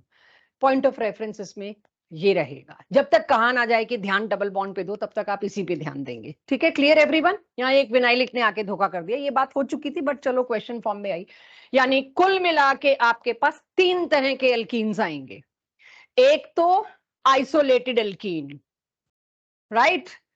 डाइईन्स है एल्कीन में। मैं क्या लेके आ रही हूं? डाइईन्स। डाइईन्स मतलब जिसमें एक से ज्यादा पाई बॉन्ड, एक से ज्यादा एल्कीनिक सेंटर्स हो। एक होते हैं आइसोलेटेड, जिनमें 2 डबल बॉन्ड्स में इतनी दूरी है कि कोई रिलेशन नहीं। एक होता है कॉन्जुगेटेड, जो अभी थोड़ी देर पहले आया, ऑल्टरनेट। और एक होता है क्यूमुलेटेड, जो अभी जिसको मैंने एलीन नाम दिया। मैं यहाँ एलीन नाम क्यों नहीं लिख रही? क्योंकि क्यूमुलेटिव में आगे लंबी चेन भी हो सकती है भाई, क्या पता कुछ ऐसा मिल जाए। सॉरी, कितनी भी लंबी चेन मिल जाए तो क्यूमुलेटिव। रोज किसी एक का फोन बजता है भाई, बंद करो, कोई बात नहीं। बज तो फोन ही रहा है ना, चाहे अलार्म बज रहा हो। तुम एक काम करो, रोज 10 मिनट तुम और मैं अलग से क्लास से पहले और बाद में अपना इंटरेक्शन एक्स्ट्रा रख लेते हैं। क्यों दूसरों को फन का मौका दे रहे हैं हम अपनी कॉस्ट पे? कहीं तुम झाड़ खा रहे हो, कहीं मैं इंसल्ट हो रही हूँ। तो हम क्लास से पहले और बाद में अपना एक आपस का सेशन अलग रख लेते हैं। क्यों सामने वालों का एक दर्शक बनाना अपने उसमें। चलिए, एनीवेज, ये कौन से एल्कीन हुए बच्चों? क्यूमुलेटेड, इकट्ठे एक ही जगह ढेर हो गया। और conjugated, well we communicated to you कि क्या होता है। और आइसोलेटेड शब्दों से ही दिख रहा है। सबसे अनस्टेबल मैंने किसको रखा है? क्यूमुलेटिव। और सबसे ज्यादा स्टेबल किसको रखा है? कॉन्जुगेटेड। इसीलिए पिछली स्लाइड पे वेरी स्टेबल दे रही थी। नोट हो जाए तो बताइए, ये जरूरी है। अगेन ये बुक्स में लापता होता है, ये सोचते हैं क्वेश्चन देने वाले ये तो आता ही होगा। ये वो चीजें हैं। जनरल ऑर्गेनिक केमिस्ट्री आती होगी। वाले एल्कीन का कंपैरिजन आप बताना, जब जी जो आपने पूछा था। हालांकि किसी तरीके से आप खुद देखोगे हम कर चुके हैं, but it was a good question. एक जगह मैंने H को सब्स्टिट्यूट किया CH3 से, और एक जगह मैंने H को सब्स्टिट्यूट किया है C2H5 से। दोनों में से, और एक और दे देती हूं, दोनों में से कौन सा एल्कीन ज्यादा स्टेबल? और C2H5 की जगह बी प्रिपेयर्ड इथाइल का ET भी लिखा आ सकता है। MEET should be, BU should be now friendly with you. क्यों ज्यादा, मतलब नंबर भी बोल दो यार। 6, लेट्स बी वेरी प्रिसाइज। क्यों भाई, यहाँ कितने अल्फा एच हैं? 6। यहाँ कितने अल्फा एच हैं? जब तुम C2H5 को खोलोगे, जब हम बहुत क्लियरली दिखाना नहीं चाहेंगे आपको, हम C2H5 देंगे कि जिसने नॉमेनक्लेचर कर रखा है ना, उसको इस बात की बड़े अच्छे से आदत होगी, C2H5 का मतलब है ये। अब अल्फा एच हो गए कम, तो ये लेस स्टेबल, ये मोर स्टेबल। तो घूम फिर के आपको सिर्फ और सिर्फ अल्फा एच देखने, कितनों में? कार्बोकेटाइन की स्टेबिलिटी, फ्री रेडिकल की स्टेबिलिटी, एल्कीन की स्टेबिलिटी, हर जगह आप देखिए हाइपर कॉन्जुगेशन ही घुसे जा रहा है। क्लियर हो गया अब तो ये? चलिए, जो ये एल्कीन की स्टेबिलिटी थी, इसको पूरा क्लोज करते हैं। ये टिपिकली नॉन एनसीईआरटी टॉपिक है, right? It is for only competition. तो एनसीईआरटी वाले बच्चे जरा अपनी पिछली चीजों को थोड़ा स्ट्रेंथन कर लें। फिर एक चीज और आ रही है जो उनको शायद चाहिए हो, या टेस्ट दे देते हैं। एनीवेज, अब आप सोचिए एल्कीन। नाउ एवरीवन, ये रिएक्शन आपको प्लस ये आपको 10th क्लास में दिया गया है। ये जो वो एक रिएक्शन कराते हैं ना पूरे कार्बन एंड इट्स कंपाउंड में, वो वेजिटेबल ऑयल और वनस्पति घी वाला, पूरे ऑर्गेनिक में एक रिएक्शन करा के भेजा है, और तुम लोगों ने पीसीएम और पीसीबी, मेड और नॉन मेड ले लिया एक रिएक्शन देख के सिर्फ, कि केमिस्ट्री तो इजी है। ठीक है, सब में ये हो रहा होगा। सब में ट्रिग्नोमेट्री की 3 आइडेंटिटी होती है 10th क्लास में, और अभी मैथ्स वालों की आ गई है ट्रिग्नो, आ गई है। Welcome to class 11। पता लग गया होगा कितनी आइडेंटिटीज है। अभी 12th में भी आएगा उसका एक पार्ट, कितनी आइडेंटिटीज हैं। बस फिर अभी 12th में आनी है, आनी है बेटा, 50 से ऊपर मिल जाएंगे तुमको।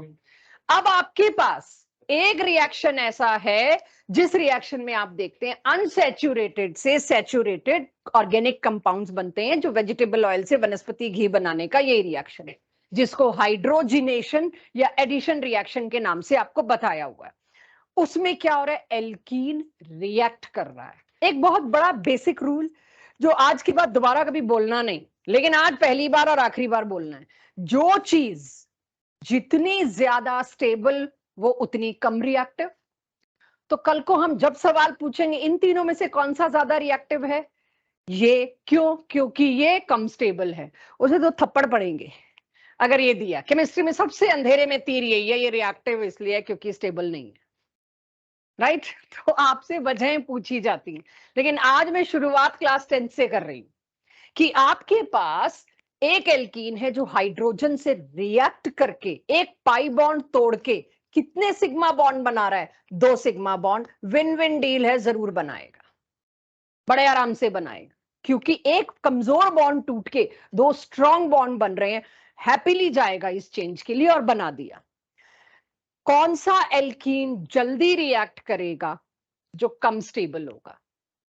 कौन सा जल्दी रिएक्ट करेगा? हाइड्रोजिनेशन में जो कम स्टेबल होगा। और अभी आप पढ़ के आए कौन सा एल्कीन कम स्टेबल होता है? जिसपे एक भी अल्फा एच ना हो, कम अल्फा एच हो। यानी अगर आपको एल्कीन की स्टेबिलिटी पता है, जो बेसिक एनसीईआरटी ने मेरे को बता दी, तो आपको यह भी पता है इस रिएक्शन में कितनी एंथैल्पी रिलीज होगी। एंथैल्पी क्या होती है? Delta H. और यहां रिएक्शन क्या हो रहा है? हाइड्रोजिनेशन। इस रिएक्शन की enthalpy of hydrogenation, heat of hydrogenation को शॉर्ट फॉर्म दिया गया HOH। क्वेश्चन में अगर HOH आए तो कहना मत वाटर को खोल के दे दिया आपने। HOH is heat of hydrogenation, a famous abbreviation. तो हीट ऑफ हाइड्रोजनेशन का क्या मतलब है, इस रिएक्शन में कितनी इंथैल्पी निकलेगी। अब आप देखिए इधर, इसको बार बार नहीं लूंगी मैं, क्योंकि ये एल्कीन चैप्टर में भी जो अगला आपका है उसमें भी आ सकता है, जीओसी में भी आ सकता है, 12th में भी आ सकता है। 12th का बर्डन हम 11th में ही लेंगे, तो हम इसी बार करा रहे हैं, मैं एल्कीन में दोबारा नहीं कराऊंगी, ये टॉपिक ही नहीं क्लास में आएगा, राइट, ये मान के चलिएगा। Heat of hydrogenation is inversely proportional to stability. सुनिएगा इसको ध्यान से, कोई एल्कीन बहुत ज्यादा स्टेबल है, बहुत ज्यादा स्टेबल है, उसमें एनर्जी रिलीज तो नहीं होगी, आपको उल्टा शायद देनी पड़ जाए तोड़ने के लिए। भाई बहुत स्टेबल था, स्टेबल था मतलब टूटना चाह नहीं रहा था, आपने इतना हाइड्रोजन इतना कैटलिस्ट दे दिया कि उसका पाई बॉन्ड टूट गया, वो खुश नहीं था टूट के, क्योंकि वो अच्छा खासा स्टेबल था, 12 हाइपर कॉन्जुगेटेड फॉर्म बनाए बैठा है वो, उसको जरूरत उसके और सोचो 12 हाइपर कॉन्जुगेटेड फॉर्म का मतलब क्या है, उसका पाई बॉन्ड 12 फॉर्म्स में बिखरा हुआ है, डीलोकलाइज है, हाइड्रोजन को मिला ही नहीं, ये हाइड एंड सीक ही चलता रहता है, जितने ज्यादा hyper conjugated forms pi bond गुम हो जाता है। और ये एग्जैक्टली ये लैंग्वेज आगे आपको मिलेगी, पाई बॉन्ड है ही कहां, वो 12 फॉर्म्स में घूम रहा, हाइड्रोजन को मिला नहीं, वो बैठा रहा, नहीं किया रिएक्ट।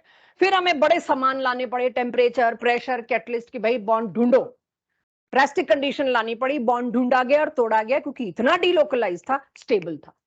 जितना ज्यादा स्टेबल उतनी रिलीज्ड एनर्जी कम। रिलीज एनर्जी कब होती है, जब कोई रिएक्शन फेवरेबल हो, स्पॉन्टेनियस हो, यहाँ तो स्पॉन्टेनियस क्या, मेरे को बड़ी मेहनत करनी पड़ रही है, तो आप सोच रहे थे -400 रिलीज होगी, यहाँ तो -50 रिलीज हुई, 350 किधर रह गई, पाई बॉन्ड ढूंढने में, वो पाई बॉन्ड गुम हुआ था इतनी सारी हाइपर कॉन्जुगेटेड फॉर्म्स की वजह से। सो इसके साथ जो भी लैंग्वेज, जो भाषा मैंने बोली आपको समझाने के लिए, आपको किताबों में नहीं मिलेगी, आपको कहीं नहीं मिलेगी, नोट्स में अकेली ये लाइन लिखी मिलेगी। Heat of hydrogenation is inversely proportional to stability. जितना अनस्टेबल एल्कीन खुशी से इधर जाएगा। सवाल पूछने में हम डेल्टा जी का साइन पूछ लेंगे, इनमें से किसका सबसे ज्यादा नेगेटिव वैल्यू आएगी, जो जितना स्पॉन्टेनियस उसका डेल्टा जी उतना ज्यादा नेगेटिव। खैर उतनी आगे नहीं जाती अभी के लिए। अगर मेरे को एल्कीन की स्टेबिलिटी निकालनी आ गई हाइपर कॉन्जुगेशन से, तो मेरे को एल्कीन के हीट ऑफ हाइड्रोजनेशन का ट्रेंड भी आ गया, उसको उल्टा ही तो करना है, जो ज्यादा स्टेबल उसका एचओएच कम, जस्ट उल्टा करना है। और उल्टा करना है मतलब अब फिर सोच लेते हैं, ये 4 एल्कीन दिए तुमको, स्टेबिलिटी ऑर्डर चेक करना, मैंने सही लिखा हुआ है, चेक शौर्य मनन यस्करण चेक, क्या मैंने स्टेबिलिटी ऑर्डर ठीक लिखा है, सबसे ज्यादा स्टेबल सबसे पहले चेक किया करो, फिर सबसे कम, हमेशा 2 एक्सट्रीम्स पहले करने चाहिए, ये टिप देती हूँ डिफिकल्ट क्वेश्चंस के लिए। स्टेबिलिटी ऑर्डर करेक्ट है, स्टेबिलिटी ऑर्डर निकालना तुमको आता है, क्वेश्चन पूछने वाले को भी पता है कि स्टेबिलिटी ऑर्डर अगर मैं पूछने जा रही हूं तो 1.5 लाख बच्चों में से 80,000 तो सही कर देंगे, तुमको क्या पूछना चाहिए, एचओएच। इसी के ऊपर एक और चीज है, तो सिलेबस में टॉपिक तो नए डल नहीं रहे, कटे ही जा रहे हैं, तो क्वेश्चन का लेवल, डिफिकल्टी लेवल इस तरह से बढ़ा देते हैं कि जिसको स्टेबिलिटी ऑर्डर पता है, केमिस्ट्री में उसको ये तो पता ही है ना, जो ज्यादा स्टेबल वो कम रिएक्टिव, जो ज्यादा स्टेबल है उसके साथ आपको क्या देखना है, जो सबसे ज्यादा स्टेबल है वो जो सबसे ज्यादा स्टेबल है वो सबसे कम रिएक्टिव है, सबसे कम रिएक्टिव है, सबसे कम एचओएच रिलीज करेगा, सबसे पीछे आएगा, कोई एक्सेप्शन नहीं है, कुछ नहीं है इसके अंदर कि कहीं कुछ ऐसा हो गया तो नहीं, जो बताया है वही होगा। पॉइंट है, हमें याद रहे या ना रहे। तो क्लियर सबको, तो ये हाइपर कॉन्जुगेशन के ऊपर एक अप्लाइड चीज है जो बहुत डायरेक्टली कहीं टॉपिक्स में मेंशन नहीं होगी, किसी बुक में देख लो, आप कोई बुक उठा लो, एप्लीकेशन ऑफ हाइपर कॉन्जुगेशन ये गायब होता है, ये सिर्फ क्लास में डिस्कशन के दौरान किसी क्वेश्चन के दौरान बड़ी ऑब्वियस सी चीज आ जाती है। हो गया ये सबके पास, आगे चल सकती हूँ। लास्ट जिसके ऊपर मेरे टेस्ट का पहला क्वेश्चन है, राइट, लास्ट, और ये मैं लाई हूं जेई के 2021 से आए हुए क्वेश्चन से। अब आप देखिए आखिरी एप्लीकेशन है नंबर 4। पहली एप्लीकेशन क्या देखी हमने, स्टेबिलिटी ऑफ कार्बोकेटायन और फ्री रेडिकल, फिर हमने मतलब पहली और दूसरी क्या थी, कार्बोकेटायन और फ्री रेडिकल, तीसरी क्या थी, स्टेबिलिटी ऑफ एल्कीन, अब तक हम उसी को चला रहे थे। चौथी और आखिरी क्या है, again it is an NCERT, proper आपके स्कूल पेपर्स के क्वेश्चंस में है ये, सी सी बॉन्ड लेंथ, कौन से कार्बन बॉन्ड लेंथ की बात कर रहे हो? ऑर्गेनिक में तो सारे ही कार्बन है, जिसको मैंने ब्लू कलर से किया है। अब ये कौन सा है? वहां थोड़ी कलर से करके देंगे, वहां क्या लैंग्वेज होगी? सी डबल बॉन्ड सी के साथ वाला सिंगल बॉन्ड हमेशा बॉन्ड लेंथ में मिसबिहेव करता है। क्या मिसबिहेव करता है? उससे एक्सपेक्टेड क्या था? सिंगल बॉन्ड है, सिंगल बॉन्ड बन के रहो। एक्सपेक्टेड क्या था? सिंगल बॉन्ड की लेंथ इतनी होती है, हमें पता है, 2 कार्बन के बीच, उतना ही रहो। लेकिन पता क्या चलता है, जब हमने एक्सरे से उसकी फोटो खींची और उसकी मेजरमेंट करी, सिंगल से कम आया। आना ही था, काफी देर तक तो उसमें डबल बॉन्ड घुसा रहा रेजोनेंस की वजह से। आप सोचिए ना, डबल बॉन्ड के पड़ोस वाला बॉन्ड, मैंने उतनी लंबी लैंग्वेज के बजाय कलर का इस्तेमाल कर लिया कि सी सी सिंगल बॉन्ड, यानी carbon carbon single bond next to pi bond, next to double bond. Double bond के साथ वाला जो सिंगल बॉन्ड है, वो अपनी बॉन्ड लेंथ में मिसबिहेव करता है ऑलवेज। क्यों? ये सवाल आपके स्कूल पेपर्स में भी है। Why C C single bond is always shorter than expected? कौन सा C C single bond? Alternate to, यानी just next to C double bond C. वो हमेशा अपनी एक्सपेक्टेड बॉन्ड लेंथ से कम क्यों मिला? क्योंकि उसके अंदर हाइपर कॉन्जुगेशन आ गई। हाइपर कॉन्जुगेशन में 3 ऐसी फॉर्म्स थी जिसमें वही बॉन्ड जिसको तुम सिंगल सोच रहे थे, वो क्या बिहेव कर रहा है? डबल। तो कुल मिला के 4 फॉर्म, 4 में से 3 फॉर्म में उसके पास डबल है। कहां रहा सिंगल? सिर्फ एक फॉर्म में 1/4 टाइम, 3/4 टाइम तो वो डबल है। क्यों ना हो एक्सपेक्टेड से छोटा? यस। तो C A B bond expected था सिंगल बॉन्ड, बट उसकी लेंथ क्या आई? Less than what we were expecting. छोटा बना बॉन्ड। छोटा तो बनना ही था, क्योंकि उसमें 3 फॉर्म्स ने तो डबल बॉन्ड कैरेक्टर उठा लिया। करिए इसको note, as it is school में छाप के आइएगा अगर पूछा जाए तो, with this diagram. Because of hyperconjugation, double bond character also exists in its forms. तो डबल बॉन्ड भी है, सिंगल बॉन्ड भी है, तो डबल बॉन्ड कैरेक्टर तो आएगा, तो बॉन्ड थोड़ा छोटा होगा। इसको उल्टा भी पूछ सकते हैं कि ये वाला बॉन्ड डबल बॉन्ड से थोड़ा बड़ा और सिंगल बॉन्ड से थोड़ा छोटा क्यों आया? क्योंकि एक्चुअल बॉन्ड तो डबल और सिंगल के बीच का था। what do you expect from B and C bond? क्यों दीपाली? B और C बॉन्ड से क्या एक्सपेक्ट कर रहे हो? डबल बॉन्ड दिखाए, यही एक्सपेक्ट कर रहे हो? क्या एक्सपेक्ट कर रहे हो? डबल बॉन्ड जैसी बॉन्ड लेंथ दिखाए या उससे कुछ अलग? मतलब ठीक है, वो शब्द मैं नहीं बोल रही जो तुमसे सुनना चाह रही हूँ। ये वाला बॉन्ड दिख रहा है, इसको C डबल बॉन्ड C होना चाहिए। क्या ये वही मिल रहा है या ये भी किसी डायरेक्शन में मिसबिहेव कर रहा है?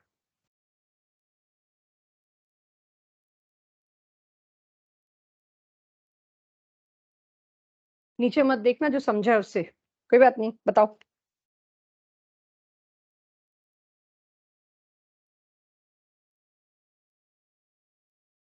डबल ही रहेगा, डबल बॉन्ड जितनी बॉन्ड लेंथ दिखाएगा। तो ठीक है, नहीं बोल रहे हो, एग्रीड। क्या दिखाएगा? मतलब उससे बड़ी या उससे छोटी?